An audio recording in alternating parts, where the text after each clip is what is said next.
بەشێکی زۆر لە دانیشتوانی هەرێمی کوردستان لە 30 ساڵەی یادی دامەزراندنی بەشی کوردی دەنگی ئەمریکادا ستایشی کارە ڕۆژنامەوانەکانی دەنگی ئەمریکا دەکەن و پێیان وایە بووەتە مینبەرێکی متمانە پێکراو بۆ دەستخستنی هەواڵ و زانیاری دروست.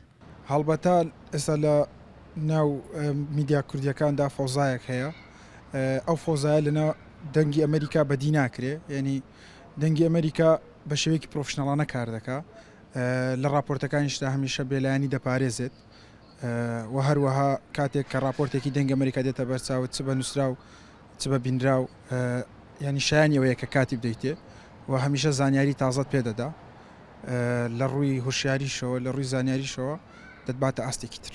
بەشی کوردی دەنگی ئەمریکا 30 ساڵ لەمەوبەر و لە ڕۆژی 24 لەسەر 25 ساڵی 1992 دامەزرا. پاش 30 ساڵ لە دامەزراندنی پێشکەوتنی بەرچاوی بەخۆوە بینیوە و بووەتە مینبەرێکی باوەڕپێکراوی هەواڵ و زانیاری. و لە ڕاستیە لە ماوەی ڕابردووە تا ئێستا ئەم کەناڵە ڕۆڵێکی باشی بینیوە تا ڕادەیەکی باشیش بابەتی ئیشی کردووە لەسەر و پێشاتانێک کە لە کۆمەلگەی کوردیوە تا ڕادەیەکش لە ڕۆژهەڵاتی ناوڕاست. بۆیە من با کەناڵێکی باشی ئەزانم و هیوای پێشکەوتن و با بڵین ئیشکردنی باشتریان بۆ خوازم و لە ڕاستیە لە ئێستا توانین بڵین بەشێکی زۆر لە میدیاکان بڵین میدیا لە هەرێمی کوردستانە دەلاقەیەک یاخود با بڵین بە جۆرێک لە جۆرەکان ناپیشەیانە ئیشەکەن.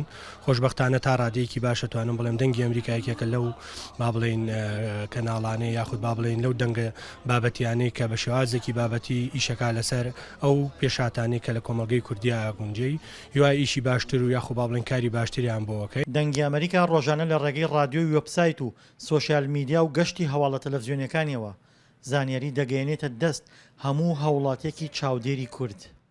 و دەنگی ئەمریکا یەکێکە لەو کەناڵ و با بڵین بیستن و ئەوەی کە زۆر گرنگی بە ئینسانی کوردە ئەم فترەیە ئەوەی ئاگادار ببن. بۆیە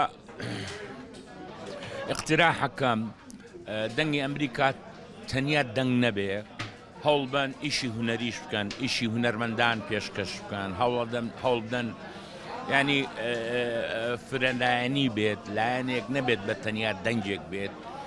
هیوادارم بتوانین ئێمەش هونەرمەندان هاوکاری ئەم جوانی دەنگی ئەمریکا بکەین بە کارە هونەریەکانمان، کارە هونەریەکانمان بگاتە ئەوان، چون بەڕاستی دەنگی ئەمریکا جوانەکەی لەوایە هەموو دنیا گوێی لێگرێ، بە تایبەتی هەموو کوردستان، یعنی لە هەموو کوردستانی باکوور و باشوور و ئەوە. بۆیە گرنگی ئەم دەنگێکی پڕسۆزی ئینسانی جوانە بۆ ئینسانی کورد. سەرباری ستایشکردنی دەنگی ئەمریکا لەلایەن زۆربەی ڕۆژنامەنووسان و هاوڵاتیانەوە، بەڵام بەشێکی تر لە هاوڵاتیان چاوەڕوانی زیاتریان لە دەنگی ئەمریکا هەیە.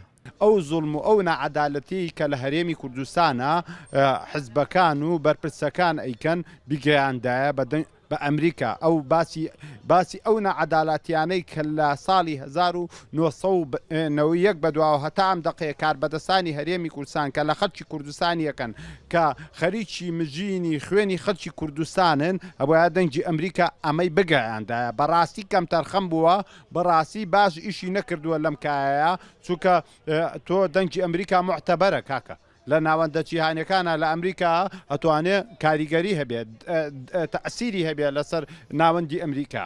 گەیاندنی زانیاری دروست بووە و ناوچانەی کە میدیان تێدا سەرکوت دەکرێت و ئازادی کاری میدیایی تیاندا سنووردارە، یەکێکە لە ئامانجە سەرەکیەکانی دەنگی ئەمریکا. دڵشادەنوەر، دەنگی ئەمریکا، سلێمانی.